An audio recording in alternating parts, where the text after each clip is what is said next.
I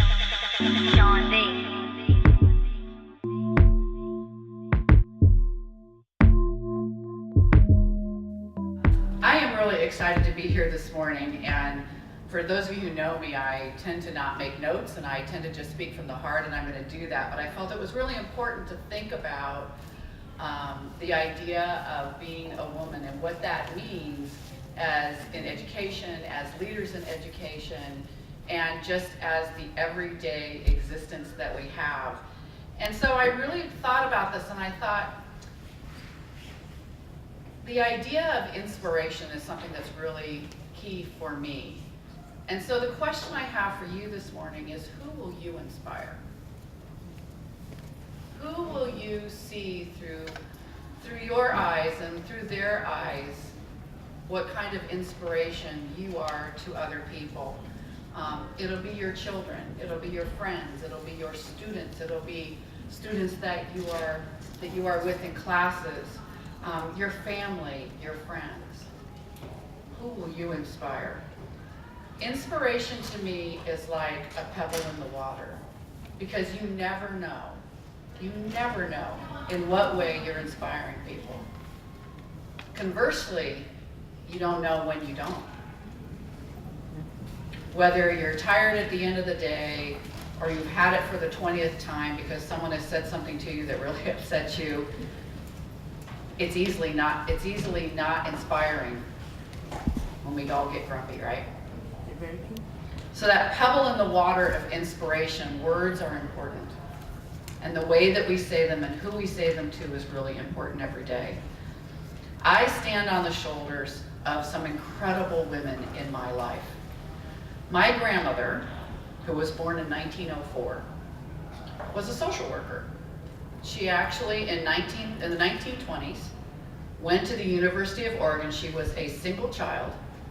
My great-grandfather was a train conductor for the Union Pacific. My great-grandmother stayed home and took care of my grandmother. And they saved every dime they had to make sure she could go to college in the 1920s. Now think about that. Think about the leadership that it took. Think about the wherewithal that they had to say, my daughter's going to college in the 1920s. That's a powerful message. So you can imagine, as I was growing up with my grandparents, there was just not ever a question about whether or not their granddaughter was going to do the same. She inspired me throughout my entire life and lived till she was 95 years old. So I hope to aspire to that too. That's pretty cool. I stand on the shoulders of my mother. My mother died when I was an infant. She was in an accident and died when I was an infant. But she was a teacher of the deaf at John Tracy Clinic in Los Angeles. And so because my grandmother was such a strong person in my life, got to know the stories of her. And one of my very best friends in the world is my aunt, who was her younger sister. And so she carried my mother's love with her. My grandmother and my aunt gave me that love when I was growing up. It probably would have been just as easy. We weren't geographically close to each other. It took a lot of effort for them to be a part of my life, but they've inspired me. And my aunt is a community college counselor, so all good, up at Portland Community College. So one of the things that I think about a lot is how we mentor one another, and how when we stand on the shoulders of the people who brought us here, and I should say, my dad was a very big part of my life as well. I know we're women to women here, but I will tell you that my dad raised me by himself for about 6 years in the early 1960s, where not a lot of single dad situations were really talked about. But I had flying miles because he was flying back and forth from Northern California to Southern California, and I'd sit on his lap, and I'm told that he would wrap my hair in rags every night so I'd have curly hair. So I have to work at that now, but I'm just saying, my dad rolled my hair up every night in rags, so I owe a lot to my dad as well. I think about mentoring and encouraging and nurturing one another as women. And I want to take a moment to have us think about how sometimes as women, we're not very nice to each other. There are times, and I fight it myself, where we can be super judgy, right? And we're in an environment of all these visual images that come on Facebook or Twitter, and this sort of instant outrage that people feel about whatever's going on in the world around us. And I don't know about you, but I have to catch myself sometimes because I think, oh, what was she thinking? Look what she's got on. Or, is that really her hair? Or, God, what was she thinking putting on those horrible shoes today? I don't say all these things out loud. I don't think them all day long. But as women, we can be really hard on each other. We can be super hard on each other. And we have to stop doing that. We have to be there for each other. My friends and I, a bit ago, I still am very close friends to many of the friends I had in college, and so we talk to each other on email and all. And we used to have this running dialogue around what would be first. What would be first in terms of the leader of the free world? Would we have a president who is a man of color? Or would we have a woman first? And I don't want to pick on anybody's intersectionality here, but gender plays a very big role in our world. And I am thrilled to death that we have President Barack Obama for 8 years, don't get me wrong. And politically, I can go on and on about what's going on in the world right now that just ain't right. But gender plays a huge role, so you have to think about that when we're not supporting each other, when we're trying to figure out ways where we can be more in support of one another as women. We just have to. And we need to find ways to say, you matter, you matter, you matter, you matter, and I'm going to be there for you. So I want to really have you think about how you nurture others. I want to talk about the importance of men and boys in our lives, because it's huge, right? Men come from mamas, just saying. Men come from mamas, and so as moms, as people, as women who can nurture men in our lives, we need to be able to do that. We need to be able to look at the men in our lives and nurture them just like we do our daughters, and nurture them just like we do our friends. Because if we don't, then we end up disconnected from one another and we let gender come between us. And that just shouldn't happen. But we have to be mentoring young men and boys in our lives. The Me Too movement is a very strong movement. And the fact that we're having that dialogue now is a very big deal. But it's just not on the men. It's on us too. It's on us too. We are part of the Me Too movement in ways where we have to nurture the boys and men in our lives to understand the value of who we are as women. It's on us too. The last thing I want to say is I am a big fan of Sojourner Truth, and have been my whole life. And in fact, there are 3 of us at Mesa that actually fund an Ain't I a Woman scholarship on this campus, and that's a quote from Sojourner Truth. So I remembered Krista to say that. I said, oh, it's actually a scholarship I fund. I think I should be able to remember to do that. And if you don't know a lot about Sojourner Truth, I think it's really important that you learn about this woman. Because in a time where it was absolutely impossible to be free, empowered, and all the other things, she had some incredible, incredible accomplishments. And so I encourage you to get to know her a little bit more. One of my favorite quotes of hers, and there are a bazillion of them, when she was getting towards the end of her life, people asked her, so, what legacy are you leaving? And she had many things to say about that, but about her own death, she said, I am not going to die. I'm going home like a shooting star. Let all of us be shooting stars for the women and the men in our lives. And I thank you so much for the opportunity to speak to you.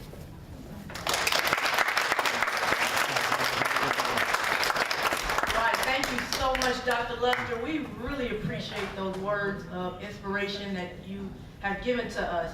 And I hope each and every one of you are able to walk away with something very important that Dr. Lester was discussing.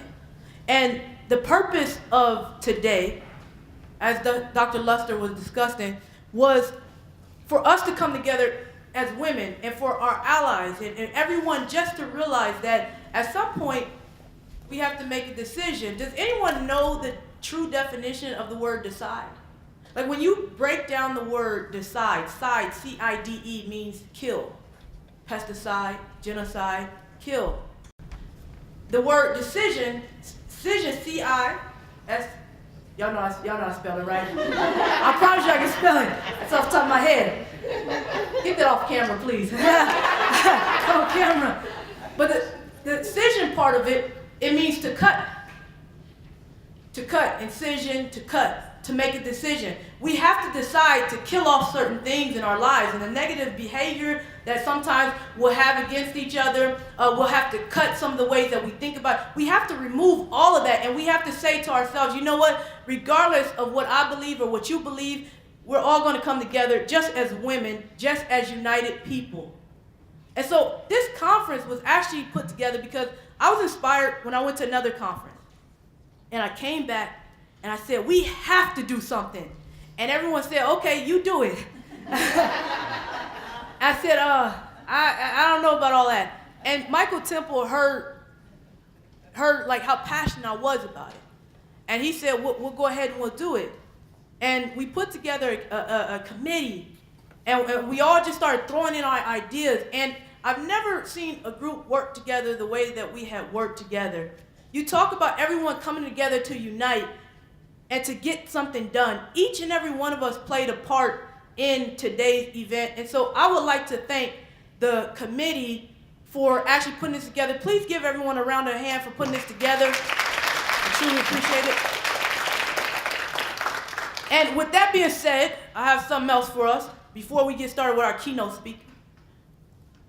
We have hashtags, y'all. If you have a phone, I need you to do something for me, okay? I need you to take out your phone. If you have Snapchat, Instagram, Facebook, I don't care what it is. I just need you all to do me a favor. Everyone pull out their phone for me, please, if you have it. Everyone, please. And we're about to take a selfie, all right? If you don't know the person sitting next to you, I really want you to take a picture with them and put meeting new people, all right?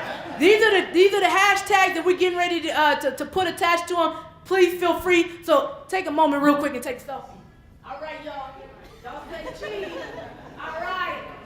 There it is. All right. Oh, sure. Make sure y'all use the hashtag. We're trying to go viral. Okay, we're trying to take over. Please, take a selfie. Another one. There you go. Take a selfie. Oh, they're going to want a student getting in one. Don't be shy now. Come on. Don't be shy. Y'all look too good. Y'all look too good. Oh.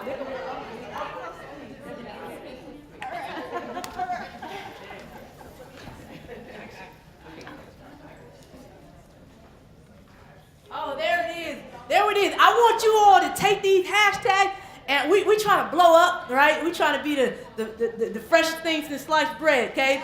We really want to make sure that we get these hashtags out there to show that this is some of the things that this conference is only going to grow. This is the first, and we're going to keep growing. We're going to keep doing what we need to do. But here's what we have next. We have more words of inspiration for you. I'm gonna have Michael Temple come up and explain who our keynote speaker is and say some words about her. And what we really want to do with our keynote speaker is she here? Where's she at? Oh, there she is. I didn't even see you come on in. Michael, you want to come up and introduce her? Please give Michael Temple a round of applause.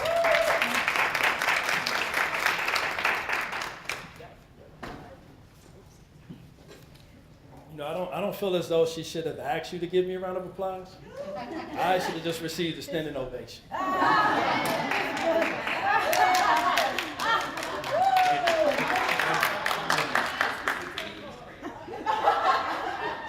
right, I got my selfie. Hey ladies, did you see that? That's what you need to emulate. Right? Just saying. So I welcome you all to our Women to Women conference, and thank you, Sade, for introducing me up. And I'm a counselor and professor here, and here at Mesa College. I'm also the Umoja coordinator for our African American students here on our campus. And just to give you a brief background before I introduce our keynote, the Umoja community, Mesa Academy, is an academic program created to provide Mesa College's African American students with career and counseling services assist in developing reading and writing skills. And the Mesa Academy provides a high level of student support by building a strong community, developing the self-efficacy of each student, offering culturally relevant and responsive pedagogy, and by using love as a foundation for having student impact. In addition, the Mesa Academy provides an opportunity for students to identify how to be successful through self-discipline, how to eliminate perceived barriers, utilization of effective communication, and overall, the Mesa Academy aims to increase African American student success here at Mesa College. And so under the umbrella of the Umoja Community and Mesa Academy program, the committee came together and decided to host this event. And to take it a step further, as far as those in the room, the committee members, it did take a collective effort. Somewhere it was listed that Umoja Community and Mesa Academy were the organizer, and that's not necessarily true. But I do want to introduce some people. Standing in the back in the maroon coat is Mr. Brandon Williams. He's a counselor, Star Tutoring. We have next to him Miss Raquel Sojourner. She's a counselor. Sakina Gallardo, who's unable to be with us here at the moment, but Sakina is the one who set up these tables. She is the one, geez, it's beautiful. So she was here, set up the tables, and then she had to leave. She's a communication instructor. And we have Miss Johanna. I don't think she is in here. She might be outside signing people up. She's with Student Success and Equity.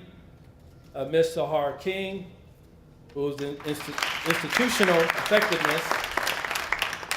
And of course, last and never least, she's a very powerful woman. She has definitely motivated us all to get this effort off the ground, Miss Sade Burrell.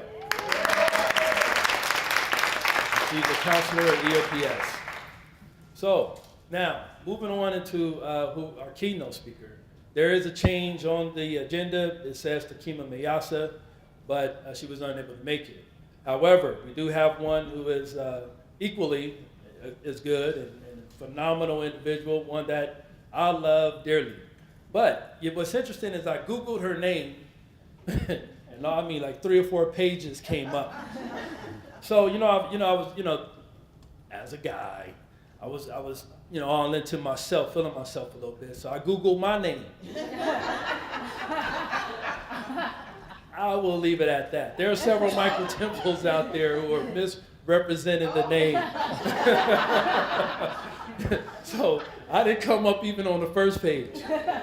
So nonetheless, I would like to read a short, and it's funny because I found a short bio for Miss Starla Lewis in comparison to some long ones.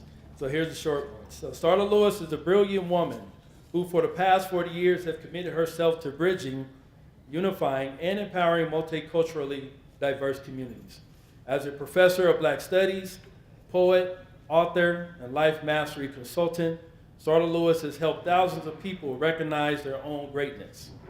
She has taught at San Diego Mesa College for over 20 years, where she served as department chair for 11 of those years. Starla is the founder of CELL, Celebration of Everlasting Love and Life, a human potential consultancy firm where she has worked for 30 years as a life mastery coach. Through teaching people how to share compassion, love, mutual respect, and understanding, her work has helped to bridge the human family. These are the reasons why she was inducted into the San Diego's Women Hall of Fame as a bridge builder. And so it is my honor and pleasure to bring up and welcome the ever great Professor Starla Lewis.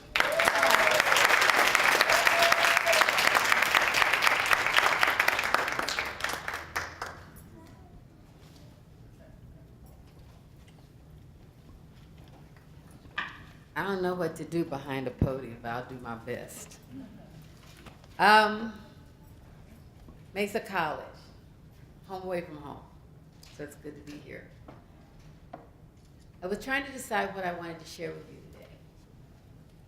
And after that amazing introduction, I just want to say I'm a divine reflection of you. You know, we have to learn how to see ourselves in one another. And in order to do that, I'm going to share a little bit about who I am. I've taught for over 42 years, and so I've always introduced myself the same way for 42 years. My name is Starla Rosette Lewis. I was born December 20th, 1949, in a colored hospital in Springfield, Missouri. I was born to teenage parents, Rose Carolyn England Lewis and Alan Lee Lewis. I was born one day after Rose's 18th birthday, so I like to think of myself as a belated birthday gift. I'm the granddaughter of Rosa Irene Ford England and Guy Littleton England, Alice Lorraine Lewis Nichols Bagley, and an unknown white man. I am the great niece of Katie Elizabeth White Boyd, who was born in 1880 on a plantation in Missouri. She was my best friend and my first Black Studies professor because she was living history. She made her transition in 1980, which means she lived 100 years. And so I just want to put in a note. I know a lot of people are very upset and stressed out about number 45. Don't be, because what great Aunt Kate would say to you if she was here, this too shall pass. I'm just saying. I am the proud mother of 3 absolutely brilliant and beautiful and amazing young women. Their names are Shadahay, Khalida, and Aisha, and together their names mean celebration of everlasting life and love, which is also the name of my consultancy firm, not by accident. I am repurposed. I'm not retired, I'm repurposed. Because there's still so much to do. And I asked my students when I was repurposing, what is it that I teach? Because I've taught all kinds of classes.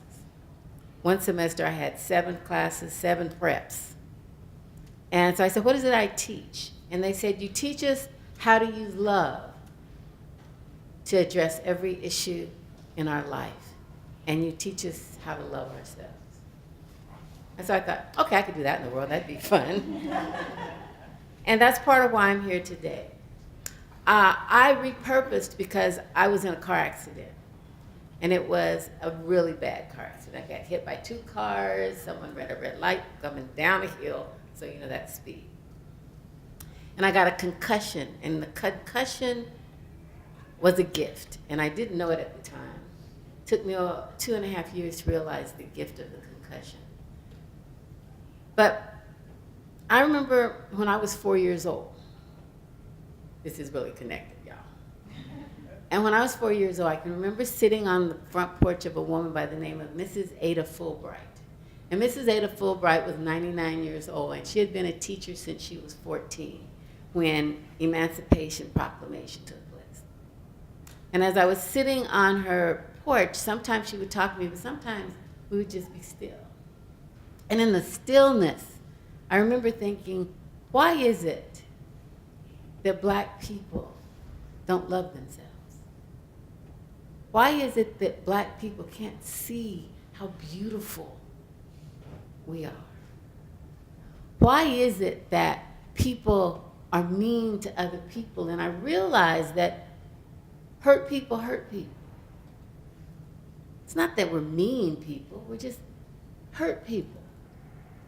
And as I was thinking about this, I thought, I'd like to help Black people love themselves. So in my 4-year-old mind, I thought, I could be a beautician. Because that's how we've been programmed to feel good about ourselves.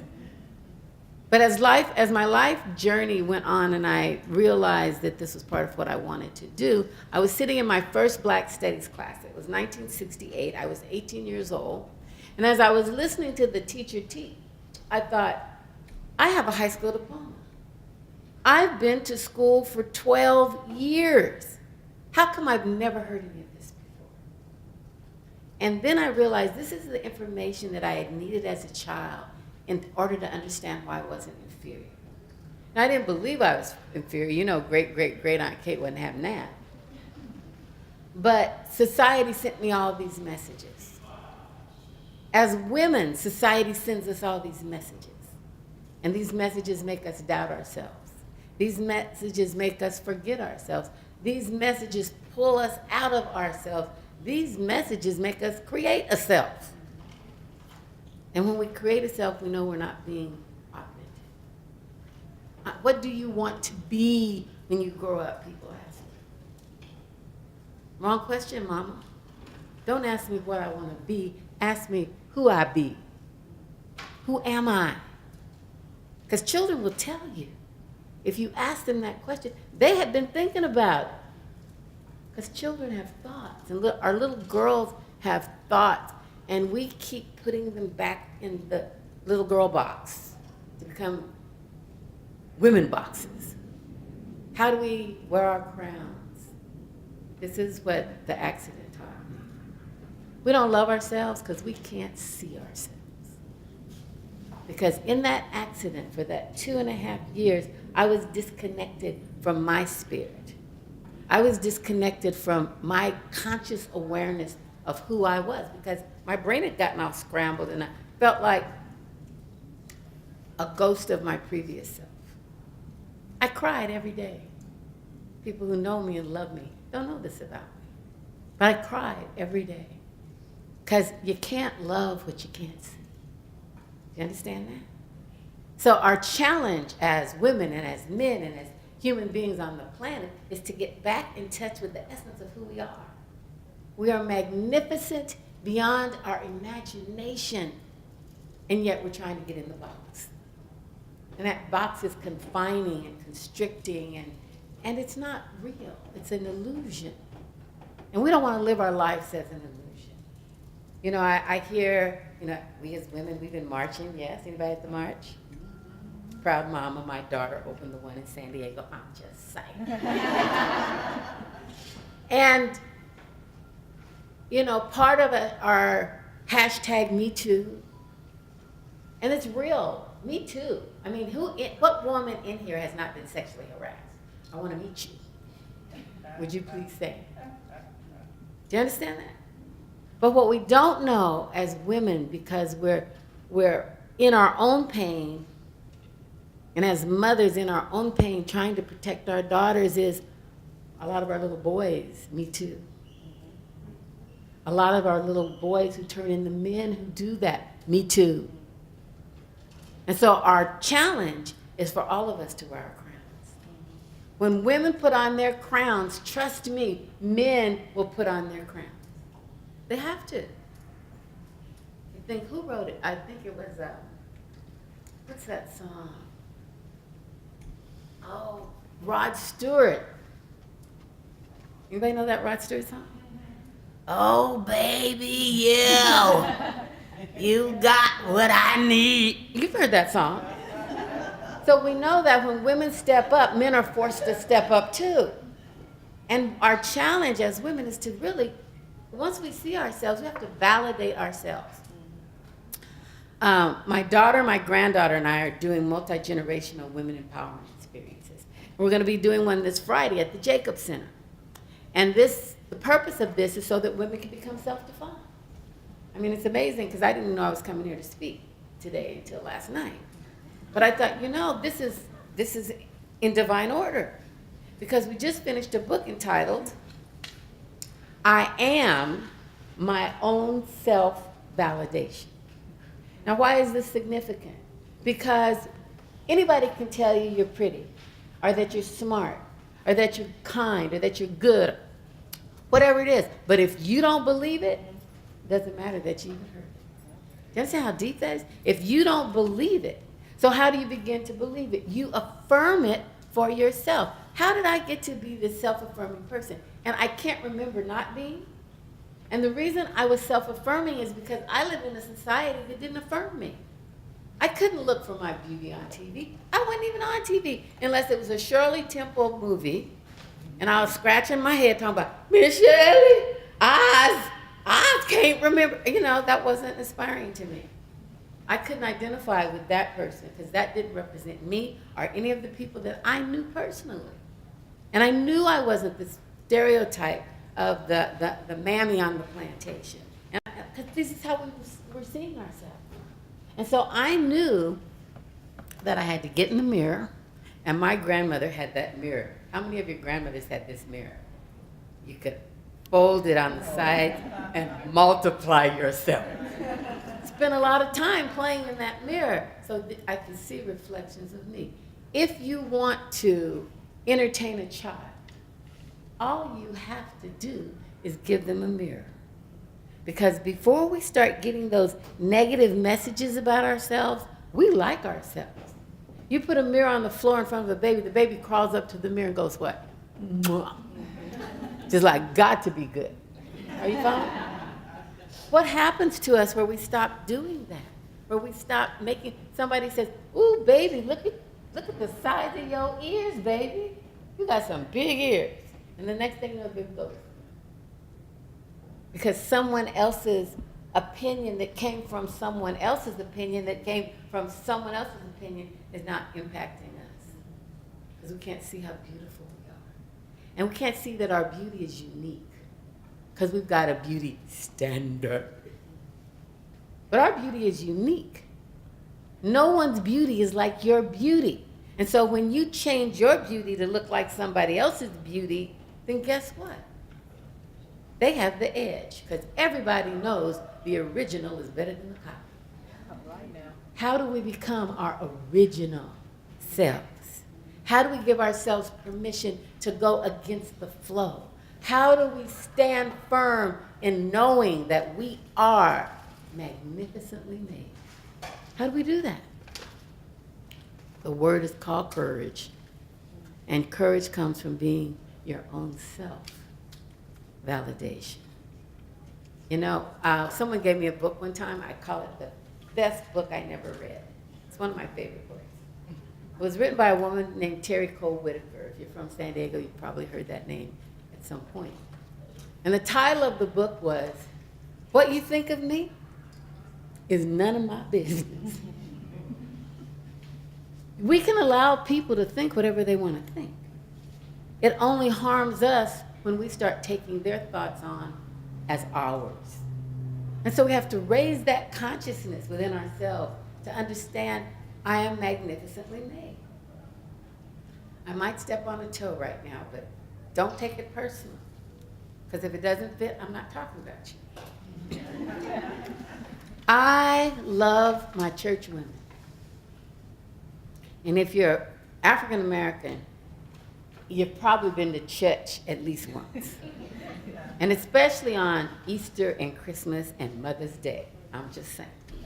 And you're gonna see all kind of magnificent clothes and hats, and it's something that you wanna view at least once in your life.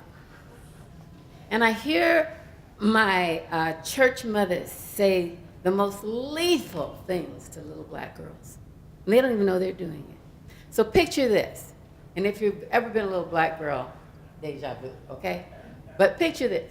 It's Easter or Christmas or any of those holiday mornings. And you've got your new dress, you got your ruffle, you got the petticoat on, you got the patent leather shoes. They are shining. Your legs are shining too because they've been all greased up. Stop me when I lie. And then you come in and you've got the hairdos and the bows, and I mean, there you are. And then all these beautiful little black girls are together. And the church mamas come passing by, and they pick out one. And they go, ooh, look at this baby. Isn't she just the, auntie, look at this baby, got some good hair. This baby got some good hair, girl. And she got such pretty fair skin. She's got such pretty fair skin. And all of a sudden, the other little girls look at her. You know, because they're all dressed up too. They're beautiful too. And they start resenting her for looking the way she does. And they start being mean to her. And then they start labeling her. She thinks she's cute. And so we've been, as women, made to believe we're not supposed to think we're cute. Validation 101. This is from my mama Rose. If you don't think you're cute, why in the world should anybody else? You see what they see. And so as you embrace your cuteness, your beauty, your self-acceptance, then as you move through the world, someone's going to like you because they see you liking yourself. Someone's going to love you because they see you loving yourself. You become a like-love magnet. I have the best friends. I have the best friends. And my friends like themselves. And because they like themselves, they wish good things for me. Do you understand that? The only people who don't wish good things for you are the ones who are doubting themselves. The only ones who aren't cheering for you are those who aren't cheering for themselves. The only ones that don't believe in you are those that don't believe in themselves. I've got the best. And so we have to raise our consciousness to understand it all starts with us. And so we have to erase those little church messages that we got on Easter Sunday when we knew how cute we looked. Because we had picked out that dress. You know, and we had greased those legs. You know, and we had the ruffles around our ankles. You know what I'm saying? And if people knew, we had some ruffles someplace else. But I don't talk about that today. You know? And that's for all little girls from all walks of life. You know, and European American culture, we forget that they have color issues. We know that in people of color cultures, we got color issues because we live in and have been surrounded by some level of white supremacy or colonization. But we don't know that in European American culture, they got color issues too. Oh, she's the golden child. She has blonde hair. It's natural. Big blue eyes. That's special. Are you following me? So our brunette sisters have to go through the same stuff we have to go. We don't talk about it. We don't share it. We don't talk about the families where daddy said to his blonde daughter, you're pretty, and said to his brunette daughter, you're smart. And so the blonde daughter who was smart doesn't develop her smarts. And the brunette daughter who was pretty gave up on trying to do anything with herself. Do you understand how deep this stuff starts to get? It's universal. Women, we have to become self-defined. Because we have let our world, our societies, our cultures tell us who we are. Do you know that my white students, when I talk about good hair and bad hair, look confused? It's like, what? But not one of my black students questions it. Do you understand how deep that is? Like, we need good hair. Where did it come from? How can skin be fair? What Crayola box are you looking at? Fair skin? It says what? Oh, you mean I'll be treated more fairly? Well, if you listen to people all over the world, you're not treated any fair. You just have different issues to do. Do you understand that? You're not issueless. There's an exercise I do in my class. It's called the color line, but I've done it at conferences. And I'll have a whole room full of women, multi-ethnic women, line up. And I'll say, okay, now close your eyes. And then I'll say, if you're dark, step to the left. If you're light skinned, step to the right. And if you're middle toned, stay in the middle. Do you understand that? And then I have them make circles. And what happens is there's every complexion in every circle. Because what? Light and dark is relative compared to what? I am the darkest person in my immediate family. People go, what? You know? So I never grew up thinking of myself as light-skinned. And when my daughters would say it, I'd go, what? And they go, Mom, really, you are. Embrace it. You are. You know, but it's relative compared to what? So we have to look at those messages that we have all received and the labels that we've all received and how we're responding to those messages and those labels. You know? And one of the stories I want to share from one of the circles is there was this light-skinned woman in one of the circles and she was just weeping. And so everybody was looking at me like, well, what's going on? And they said, well, what is it? And she said, I had a light-skinned mother. She was a product of a rape. And she resented me for my complexion because it reminded her of her own experience. She said, my sister was darker than me.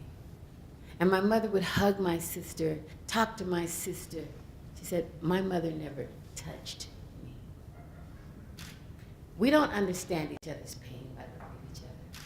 We don't know each other's journeys. We don't know what things mean to each person as an individual. So part of our challenge of putting on our crown is speaking our truth. We gotta tell our stories to each other. Our friends have got to know us on a deeper and more profound level. We have to find those safe places that we can go to so that we can begin to wear our crown.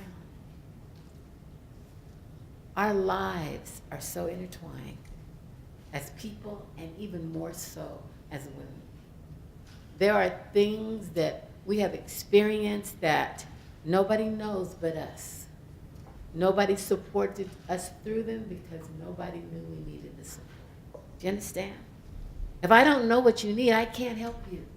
I can't be there for you. We're strong. Just went to a breakfast. It's called Women of Color Who Roar.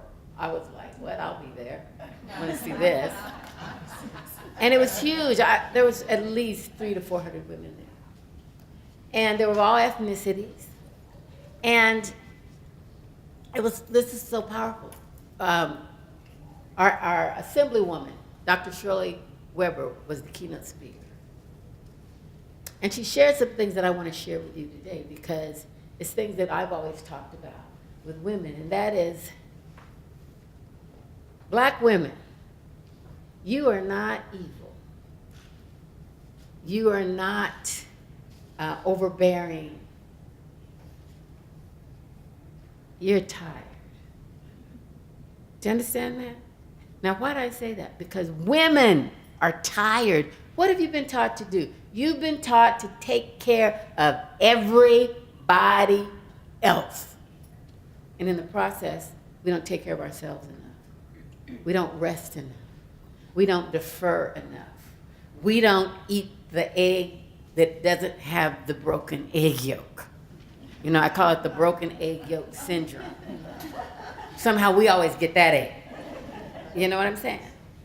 We have to put ourselves on our own agenda, because nobody's going to put you on the agenda. Has anybody ever taken a kid to school and you see this kid's all dressed up and, you know, shining and doing their thing, and mama got on like a house robe and some them fuzzy shoes thing going on? You know, but we took time to do that for, we have to take time to do that for ourselves. I remember taking my children, I was getting some tennis shoes, and they wanted some tennis shoes too. And they said, well, Mom, can we get some too? I said, no, it's my turn. They said, well, then can we help you pick them out? I go, sure. If the people that we love don't know that we know how valuable, then they're not going to treat us that way. Often we're complaining about how other people treat us. We teach them how to treat us. I'm talking to myself as much as I'm talking to you. In fact, I have a moment, I gotta go home and talk to somebody. But anyway, what I want you to leave here knowing is that you are brilliant. That no one is born into this world without a brilliant light to shine. College doesn't make you brilliant. College gives you opportunities to explore and develop the brilliance that is already there. And I want you to know that you are powerful. And your power is in your ability to make choices. That's the only power that you have. And it's also called freedom. And you will choose that which works for you, or you will choose that which works against you, but you will choose every moment of every day. And that you are limitless. You are multi-talented, multifaceted. Since I have the president of the college here, I got a pet peeve. And this pet peeve goes like this. Where institutions are asking students out of high school to declare a major before they see themselves.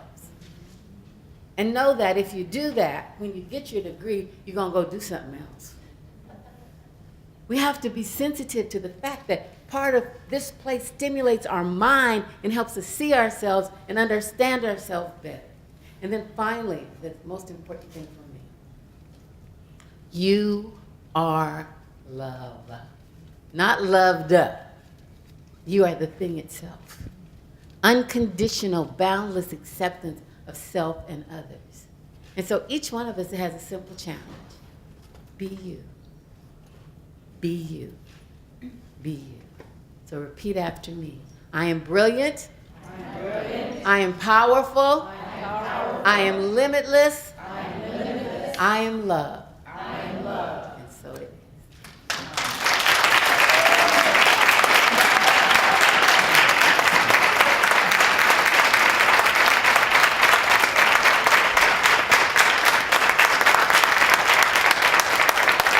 Wow. My good, sister, that just touched my soul. I needed that. I don't know about the rest of you, but I needed that. And those were some powerful words. And to have someone who is able to capture people's attentions and their souls like that is a true gift. And so thank you for sharing your gift with us and speaking those words of not only wisdom and encouragement to us, but love into us. Thank you, sister. I appreciate you.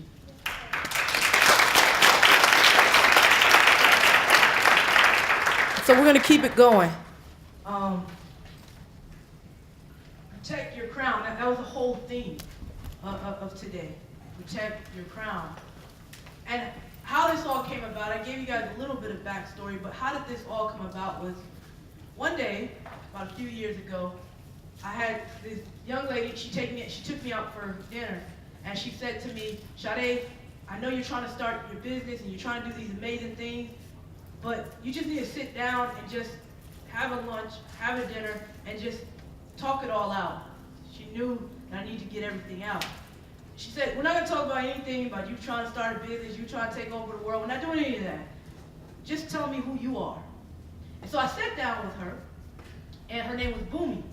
And her family is from Nigeria.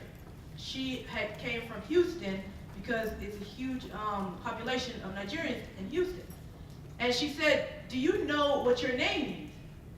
I said the same thing I said to everybody else when they either can't pronounce my name or they don't know what it is. I say, my name is Sade Burrell, like Sade the what? Singer.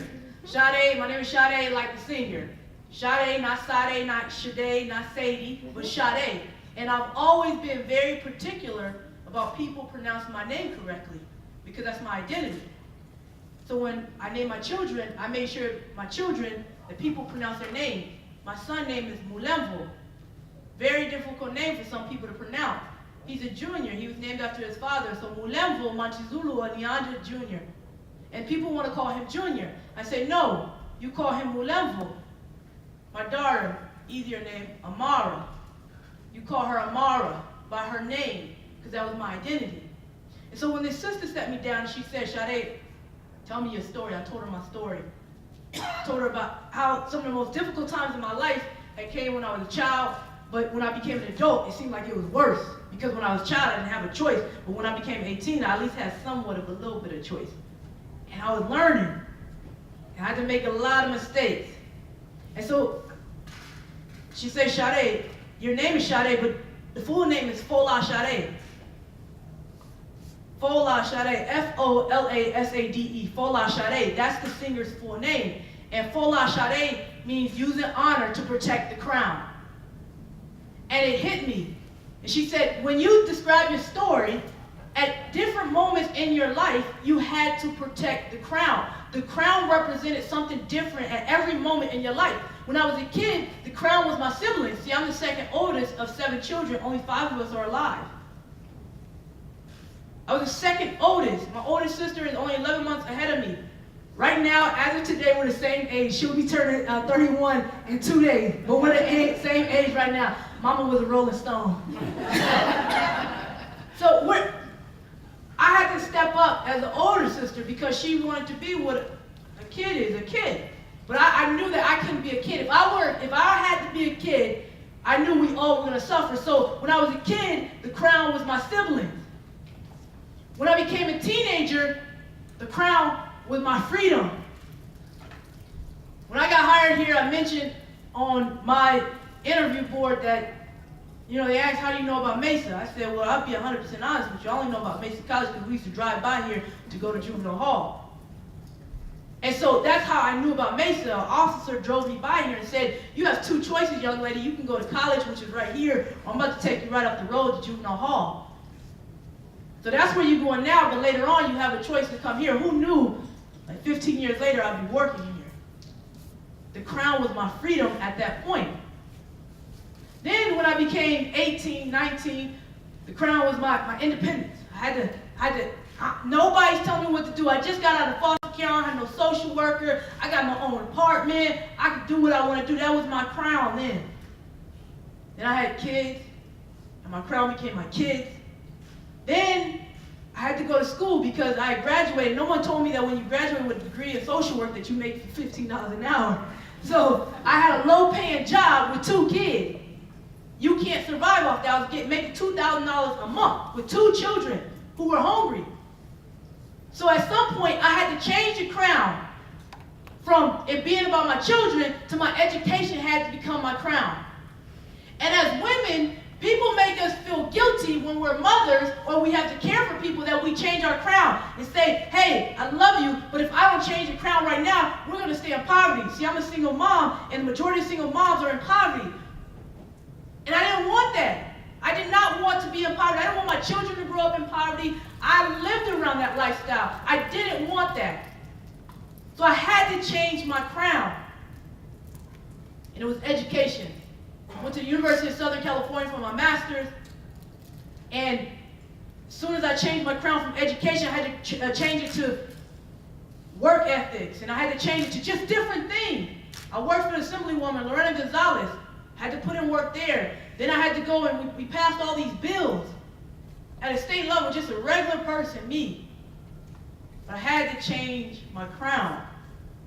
And I want you all to understand that at different moments in your life, the Crown is going to mean something different. It's not always going to stay the same.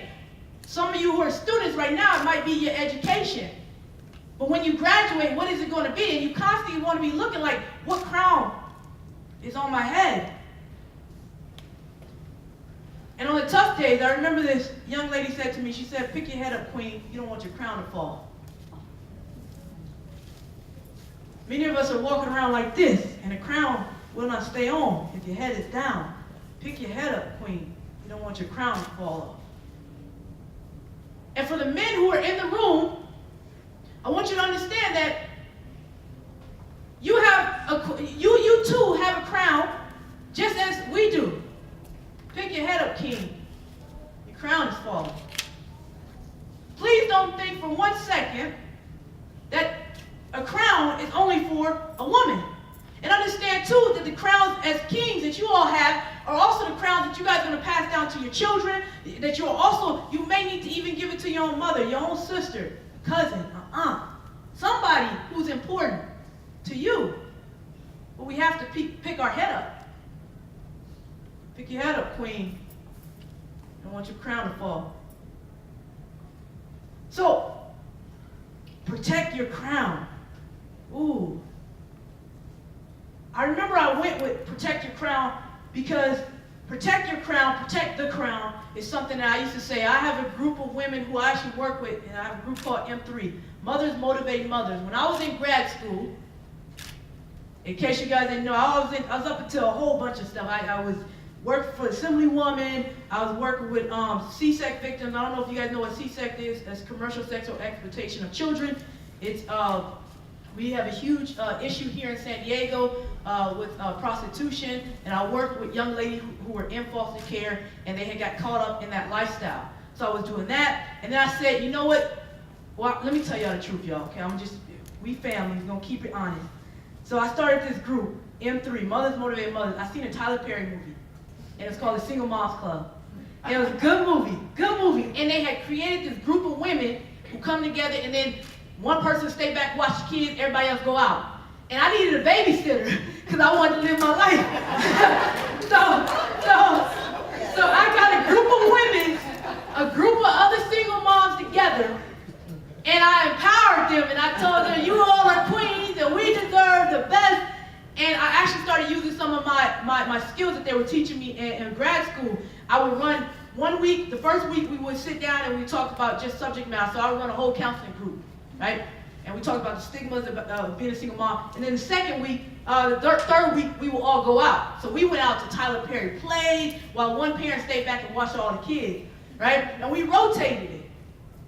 And I created that group, but it eventually fell off. And so I recreated it again. I noticed that everybody was online. I have a whole entire group right now online, and I teach them Protect Your Crown. One of the young ladies that I work with right now, she's 30 years old. I grew up with her. She's seen me through it all. Grew up with her. And you know, this young lady, she refused to drive.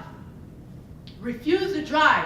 But this group of women who I'm around, who we've created this community, she just sent us a Facebook message saying that she was on the freeway driving. Not the freeway. She was on the street driving for 10 minutes. And then one of the other sisters, you know, we could be hard on each other, all out of love. She said, 10 minutes? What you mean 10 minutes? You need to get on the freeway. A week later, she said, hey, I'm on the freeway. Now I'm on the freeway driving. So she's on the freeway driving. She only had a GED. The community of women, Protect Your Crown. We got all together. Now she's at City College. The only reason she didn't come to Mesa is because we don't have the cosmetology program. Otherwise, I'd have her here. But she's over at City at a cosmetology program. Like she's doing amazing things. We have another woman who has never even left the state of California. She's now traveling to Arizona. That's baby steps. I say this all to you guys because when you protect your crown, what I need you to do is I need you to get around other queens and other kings and other people who wear a similar crown. A community is the greatest thing that you can build. You need to get around a community because who you hang around with says a lot about you as a person, right? My friend says your company determines your currency. Your company determines your currency. Like if we understood that you know how much we contribute to the world depends on who we around, we'll stop hanging around certain people and start inviting other people, right? So protect your crown. We're getting ready to go into this activity, and as you guys can see on your table, it's crowns like this. And we're going to have each and every one of you create a crown for yourself. It's some stuff in the middle of the table that you can use as decoration. And what we want you all to do is really, really make this crown from love, from the soul.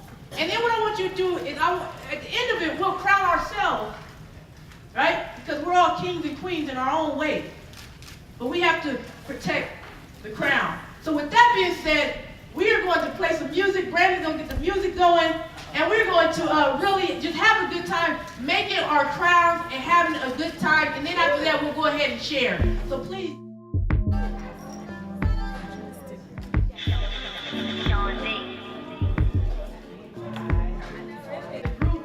Once we get done decorating our crown, everything in the middle can be used to decorate your crown. We got markers.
And if you have your crown, if you could put it on for me so I can see them shine so bright. Ooh, wait, look at this. Look at the queen. queens and kings in here. You know what?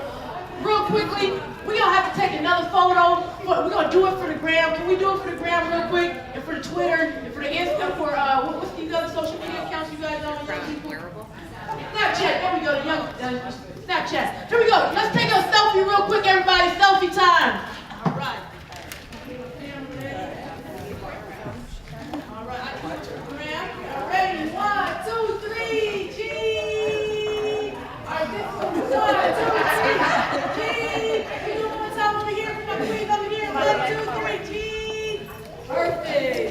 All right. Why do you feel like a real hero? Don't forget the hashtag that we have, SD Mesa Women. We have to pop this. Right, Mesa, W2W. So please, SDW Mesa, W2W, tag us in those. Thank you so much for participating in that. We actually want to get into a more intimate part of the program. If you look on your table, there are some questions, okay? There's some questions that we put down, right?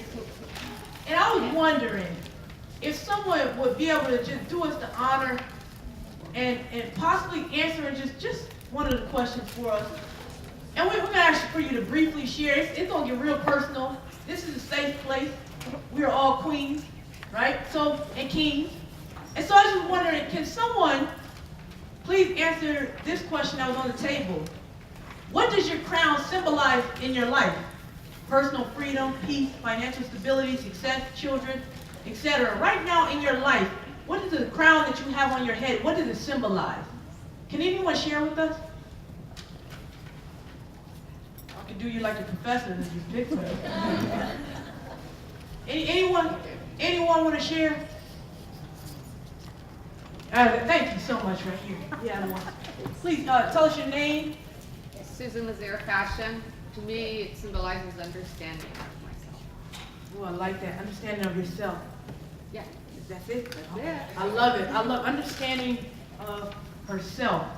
Anyone else? Does it symbolize anything in your life right now? Anyone?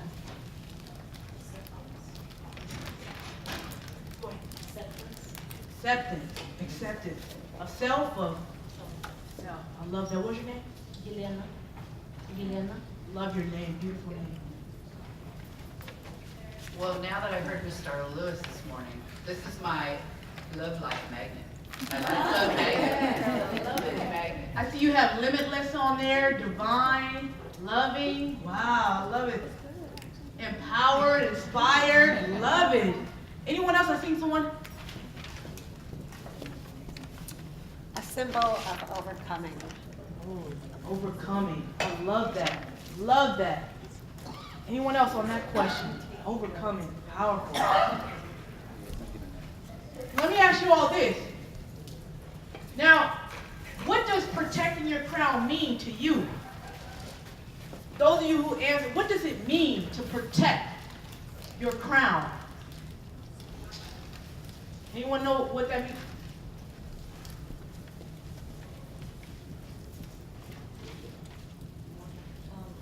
Protecting my crown. She said back up.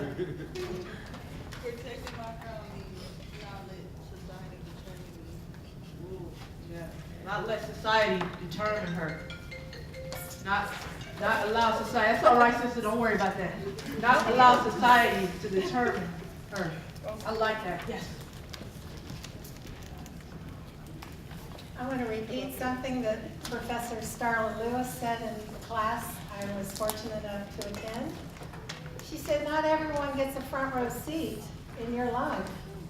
And boy, it's one of the best things I ever heard, because everybody wants to know your business or get in your business, and you've got to be selective. Thank you. That's powerful. Anyone else? What does protecting your crown mean to you? What does it mean? Let's go on to the next question. Here's the thing. Something was mentioned in the beginning about the Women's March and all these different movements that are going on. And I'm a very action-oriented person. Like, if we're going to do something, then I need action. My thing is this. I don't ever go to my supervisor with a problem without having at least 3 solutions. So if I'm going to come to her and say this is a problem, I'm going to offer 3 solutions. And so on this third one is, what action steps can you take today to protect your crown? And what are you going to do to protect what belongs to you? How are you going to protect it? Anybody? How can you protect that?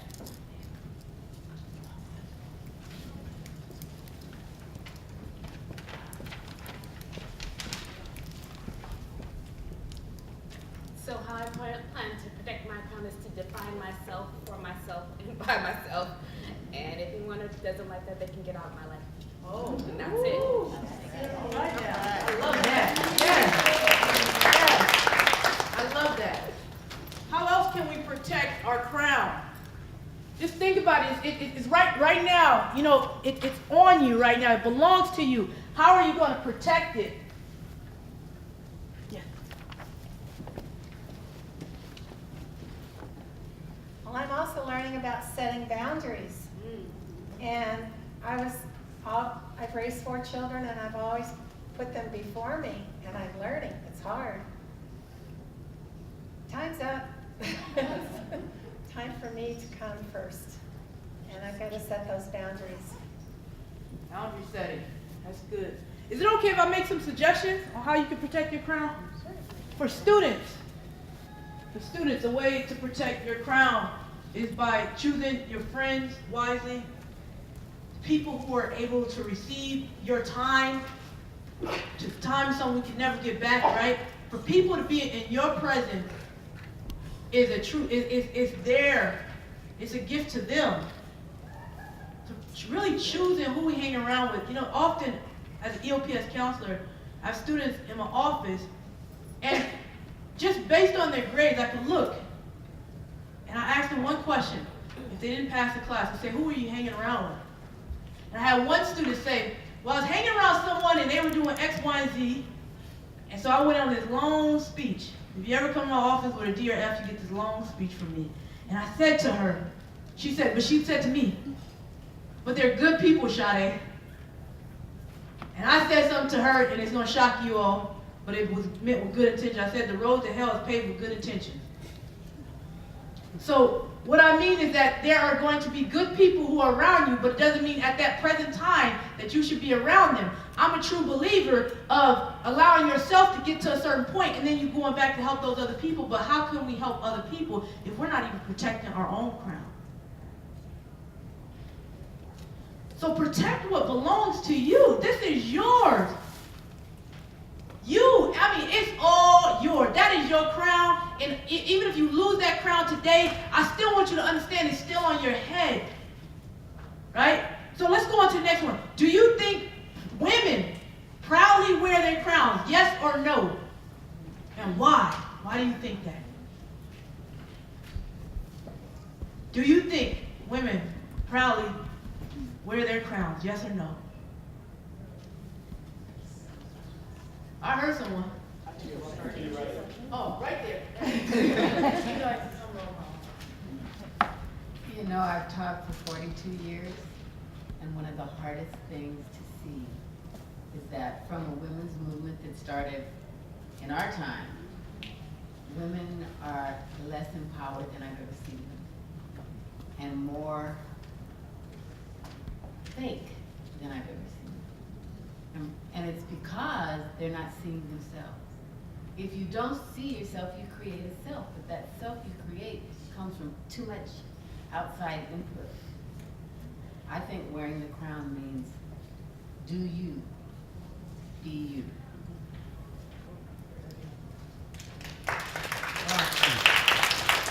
You know what? You're one of those people where whenever you talk, I don't even say nothing. I mean, let me just soak it all up. That was beautiful. Do we wear our crowns? She said yes. Why? Come on, come on, explain to the people why. Or you as an individual.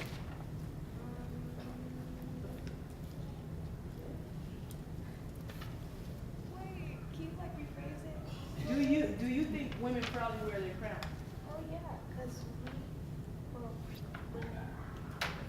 you guys hear me? I don't know. I can't hear you. Well,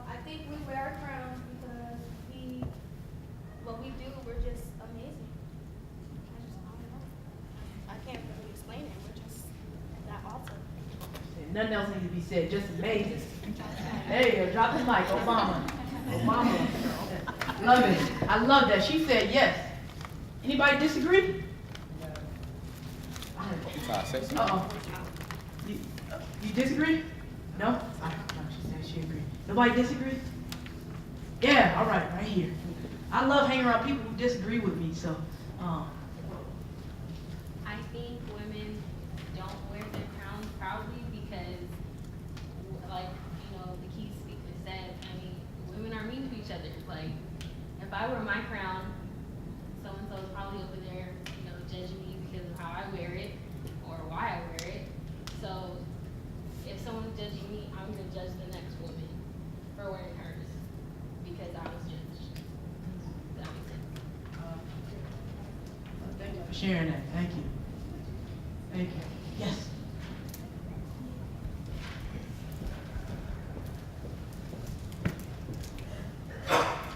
I'm a professor, so I'm not sure I need this, but I would say no, we don't. I think we're very much a patriarchal society, so women are taught to be subservient, to be quiet, and if we wore our crowns, we would not need this conference. Ooh.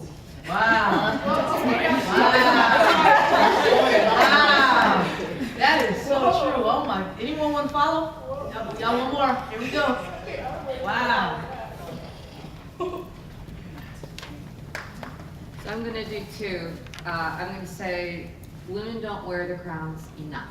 Oh. And that's slightly different because we all have moments when that crown goes on and we're able to do it, and then we have moments where the crown falls off and then we have to regroup and do it again. So I think we're very much in a transition era. And then as far as the action steps, I would say my action step would be note to self. So that constantly I have to keep reminding myself, note to self, you can do this, or note to self, this can happen. So you just have to remind yourself because then the crown goes back on.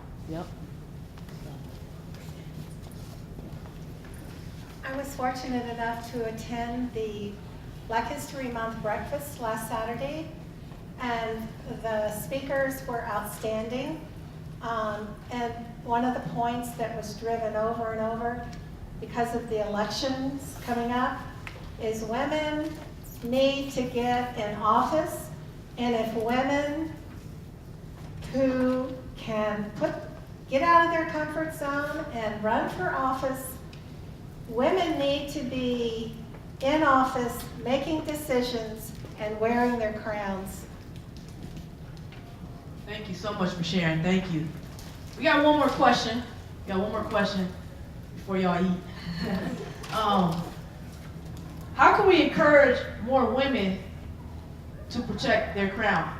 So for those of you who don't believe that we're actually protecting our crown, we're not wearing our crown, how can we protect it? What are some things? Yes. I think that men hold some responsibility to that. I'm speaking from the experience from being a single dad. Here, Sade. And being raised by a single mother who taught me sensitivity towards women and to understand the woman's choice.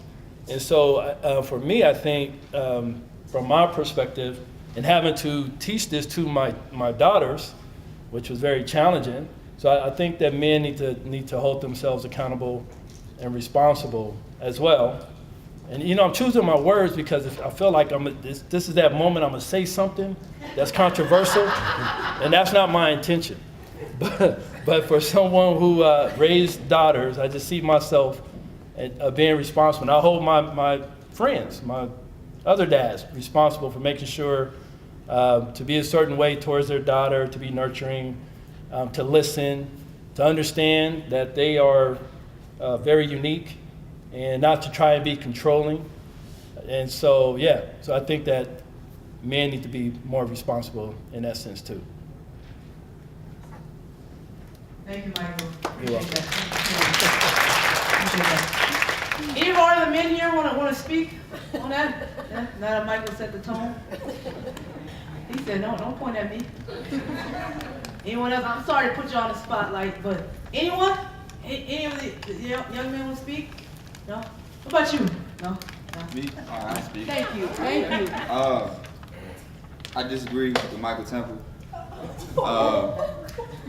I feel like, because how I feel is the reason why we don't have something like this for men is because there's one thing that unifies all men. If someone asks, oh, describe a man to you, take care of the kids, bring home the money for the family. So I feel like reason why there's a disconnect between women. There's not a one single, you can't ask, oh, women's supposed to take care of the kids without, taking them off. So there's not like a single, like connection that connects all women of all races. So I feel like there's a disconnect there with it. Men, like it's universal, take care of your household. Like so I feel like that's probably what, where you guys clash heads at. It's not a single thing that unifies you guys yet. So How do you think we can be unified? I don't think I'm supposed to answer that.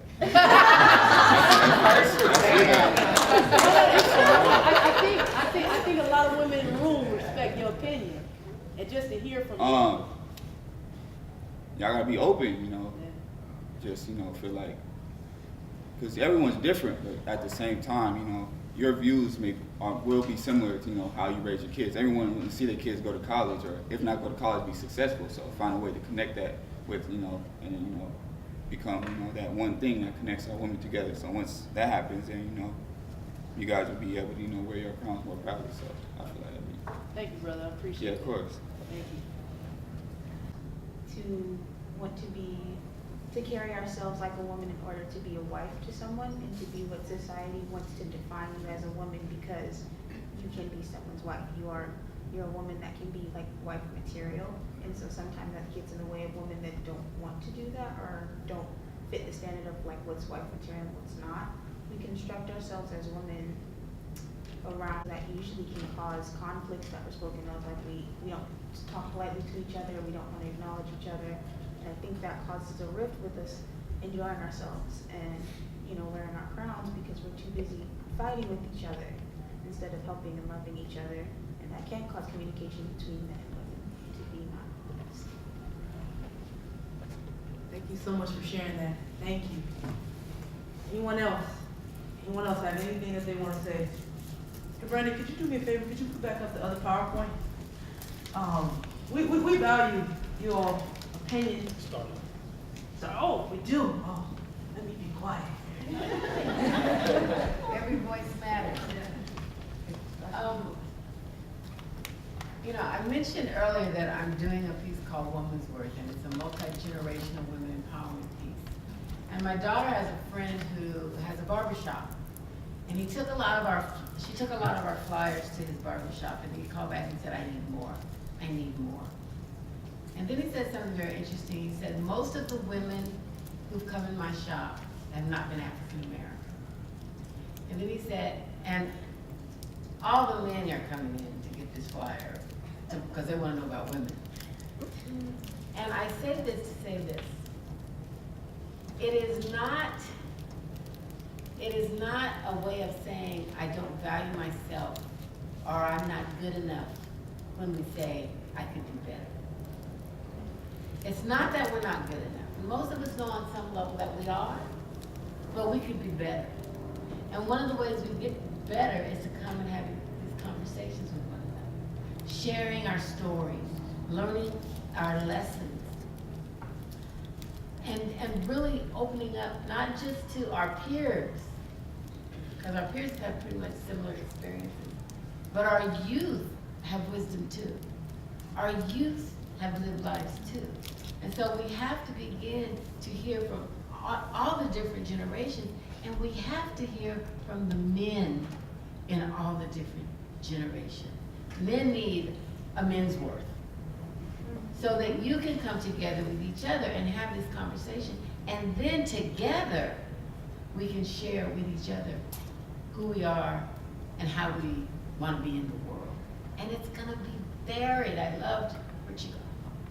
I loved your multi-generational diverse family, because the reality is, even when we look alike, we're different.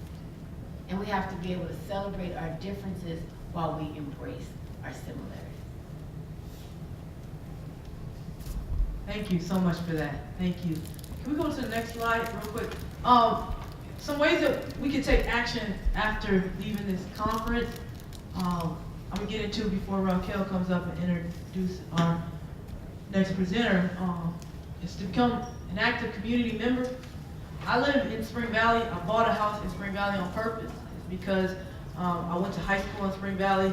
In about 3 years, I'm gonna run for some political position in Spring Valley or something. I don't know. We'll see. And the reason why it's so important to become active in the community is because I believe that sometimes communities get bad raps. Like, and to be an active member in your community means that you're doing some of the basic things. In social work, they teach us community organizing. And community organizing is simply you knocking on your neighbor's door and saying, hi, my name is, right? So become an active community member. Use your voice. That's why it was so important for the young men here to speak, because we need to actually hear your voice too. For the young women to hear your voice. Vote. I mean, y'all seen what happened in Alabama. You know who saved Alabama. Come on, y'all know. Certain group that saved Alabama. As women, we have got to vote. We also see what happens when we vote. You know, good things happen, sometimes things we don't agree with happen, etc. But it's very important for you all to vote in every election. I've never missed an election a day in my life since I've turned 18 because I learned how important it is to vote, right? We have to support each other, mentor our future leaders, become a change maker, use your voice, encourage another woman. Here's the biggest one, therapy. You were like, come on, like, what does that have to do with anything? No. For people, sometimes, people of color, a lot of times we don't want to go to therapy. We don't want to get some of the help that we need. And therapy isn't always you sitting in front of somebody and you telling them your issues. There's different types of therapy that you can go to. You can go to animal therapy, you can go to bike riding therapy, you can go to pain therapy, all types of different therapy. Please, don't ever stigmatize therapy because it's beauty in what comes out of what happens in that room, in that environment with that person. So I encourage you all, some way, somehow, leave here and take action. Please don't allow this to be another conference that you attend and say, wow, that was great, and we don't have anything to show for it. I'm going to pass the microphone over to Raquel. She's an absolutely amazing individual, y'all. I mean, she's great. Please clap it up for her. So my name's Raquel Sojner. I'm one of the counselors here at Mesa College. I work in the general counseling office as well as the career center. And I just want to thank you all for everything that you shared. I've been so inspired today. The keynote speaker, Sarah Lewis, was amazing. And I think for me, I was taking away what I feel that protecting my crown means. And I think for me right now, it's speaking my truth. I think that's a big thing for me in terms of honoring who I am and what I have to say. And I think growing in that still as a faculty member, a new faculty member here at Mesa College is something that I try and teach my students, share with my students, and also grow and work on in myself. And I think that ties really well in with who's going to be coming up next, because she is a woman that is very powerful on this campus, is truly powerful, fabulous, inspiring, and she is our Vice President of Student Services. You all may have heard of her, but if you haven't, she is a gift to us, Dr. Ashante. All right.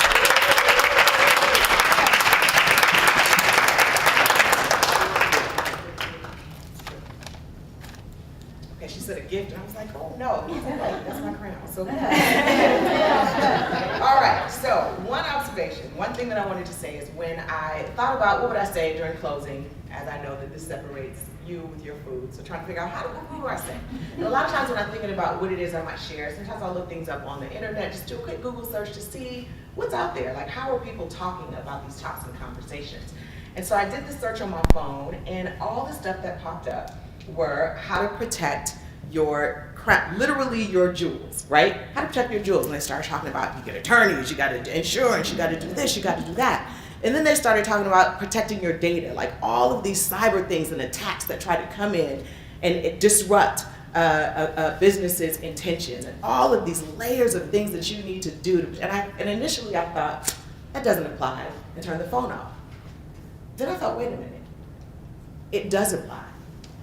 So if this is the type of attention and time that people are putting into protecting things, it is equally, and not, if not equally, even more important for us to take that same time to protect our crowns, the essence of who we are. There should be conferences every day to help us be intentional about protecting who we are, who we were born and blessed to be, the gifts that we have to provide. And it should be as serious as sitting down like they would do with literal diamonds that they put on these famous people who walk down the aisle. They come out, those things are insured. They have people who will sit down and will tell you what the worth and the value is.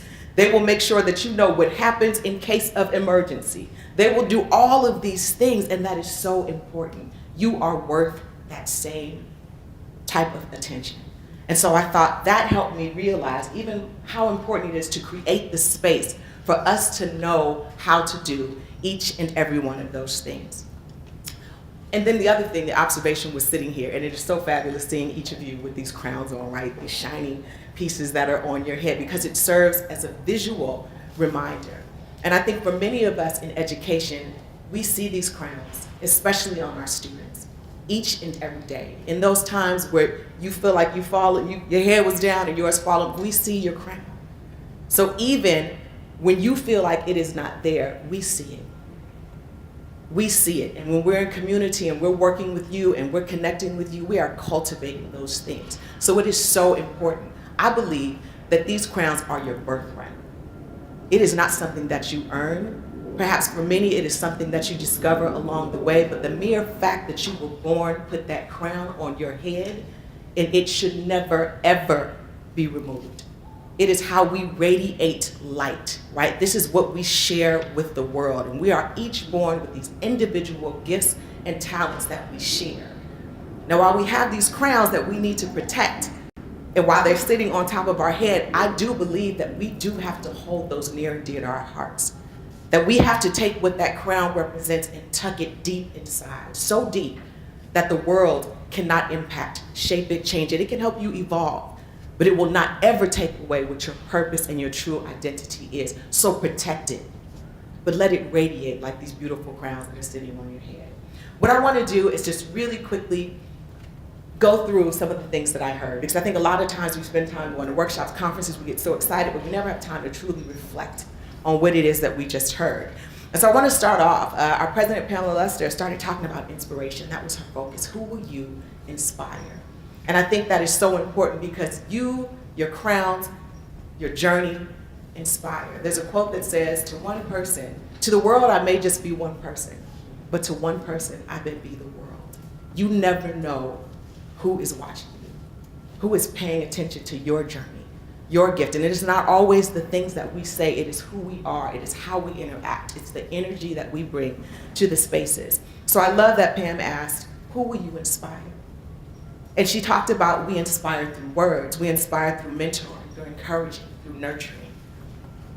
She said that we need to find ways to help people know that they matter and figure out how it is that we can be there to support one another. And then I loved it because Sade came up and she said that the whole reason for this conference came from inspiration. So you were attending something else and created this. And we talked about action. What will you do? You all are here today. What are you going to create? What are you going to give life to as a result of this? And then Starla Lewis came up. I mean, really, can you capture that? But I love that she said, she started off saying that she is a divine reflection of all of us. And she said that we have to be able to see ourselves in one another. And when she did her introduction, she told us where she came from. She told us who she is. She told us what she does. She did not stand before you having you all define any of that for her. No need to speculate. She told you who she was. And I think it is so important for us to be able to walk and enter any space defining who we are, where we came from, and what we do. She teaches us how to love. You can see that all in her crown, whether she has it on, off, how she steps in the room, how she interacts, it's who she is. And I thought that was important. She talked about you can't love what you can't see. And so it's important for us to be able to create this space where you see who you are. Not who you are when you reach this pinnacle of success, but who you are. And I think that that was so important. She talked about our beauty being unique and how it is important for us to be our original selves. And what that reminded me of was this whole concept and notion of authenticity. Keeping it real, being ourselves. But there's a quote that E.E. Cummings said about authenticity that I thought was interesting. It says, choosing authenticity is not an easy choice. To be nobody but yourself in a world which is doing its best night and day to make you everybody but yourself means to fight the hardest battle which any human being can fight and never stop fighting. Staying real is one of the most courageous battles that we'll ever fight. And I loved because Starla then went right into how do we remain authentic, true to ourselves. And one of the first things that she said was, it takes courage. And so a lot of times we come in the space and we think we are just going to be, and you have the media telling you what that's supposed to look like.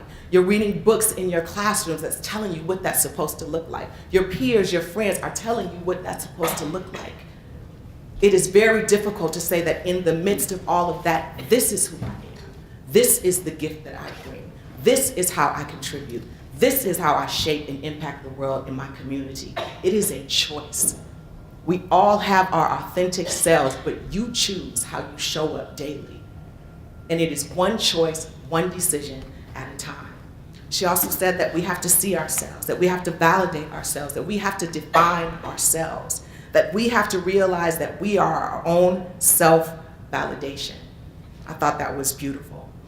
I loved it. She said we have to speak our truth, tell our story, and she reminded us that we are brilliant. We are powerful. We are limitless. We are love. Sade came up, and she told us the story of her name. She talked about her children's name and how you were going to call them by their name, right? And I'm laughing because we came in and they said they had this challenge, like, what is your name, right? And so I said, is it Ashanti or Ashante? And I said, it's Ashante. And they were like, oh. And then I said, but that's okay, I'll respond to anything. Boop, not anymore. It's Ashante. All right. It's important to me, right? I loved how she talked about at different stages of our lives, we wear different crowns. But all of those crowns make up our authentic selves. We are constantly evolving. And so I love when people just say, I'm keeping it real, just being myself. My question is, well, what self is that? Because we have many things that we can pull from to help tell our story, to help people understand who it is that we are. And I love when she said, pick up your head, queen or king. You don't want your crown to fall off. I love that. We talk about a variety of things. We had some conversation, some discussion and dialogue. And this lets me know that when you ask the question, people have comments, people have thoughts, people have solutions on how we can bridge some of these gaps. So it is very important that we continue the dialogue outside of this space. The last thing that I want to share with you is a quote. And this quote, you all have probably heard it in many spaces. I say it a lot, but I think it is so appropriate for this setting. This quote is by Marianne Williamson, and it says, our deepest fear is not that we are inadequate. Our deepest fear is that we are powerful beyond measure. It is our light, not our darkness, that frightens us. We ask ourselves, who am I to be brilliant, gorgeous, talented, fabulous? Actually, who are you not to be? You are a child of God. Your playing small does not serve the world. There is nothing enlightened about shrinking so that other people won't feel insecure around you. We are all meant to shine as children do. We were born to make manifest the glory of God that is within us. It is not just in some of us. It is in everyone. And as we let our light shine, we unconsciously give other people permission to do the same. As we are liberated from our own fear, our presence automatically liberates others. So when I think of this, I see your light. I see your crown. I know that it is worth protecting. And so I don't want to close with my words. I would really ask you all to participate and engage with me on this one. We all have our crown. We all have that thing, those things that are worth protecting. We all have these things that define who we are. So what I would like to do is if everyone can just go around and share one word about what it is that we're protecting. One word about who you are. And I'll start. I am love. I am protecting my spirit. I am protecting myself. I'm protecting my soul. I'm protecting loyalty. I'm protecting my intuition. I'm protecting my peace. I'm protecting myself.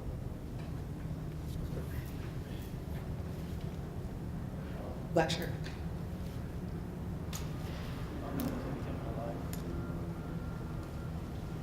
Protecting my family. Protecting my family. I'm protecting my family. Black table. If you guys could speak. I'm protecting my esteem. I'm protecting my kindness. I'm protecting my purpose. I'm protecting my peace. I'm protecting my integrity. I'm protecting the power of the universe within. My independence. My spirit. I'm protecting the future for my 10-year-old daughter. I'm protecting my independence. I'm protecting my passion. I'm protecting my family. I'm protecting the person that I am. My demeanor. My personal growth. My dream. Encouragement. My time. I am my mother's daughter. My loved ones. I'm protecting hope. My compassion. My family. I'm protecting my legacy. My truth. Oh, Brandon? Protecting my happiness. I'm protecting my life. Do somebody? Oh, it's Terry over here. My confidence. I'm protecting my self-esteem. I'm protecting the purpose, the eternal. Thank you. I think that says it all. All right, thank you so much.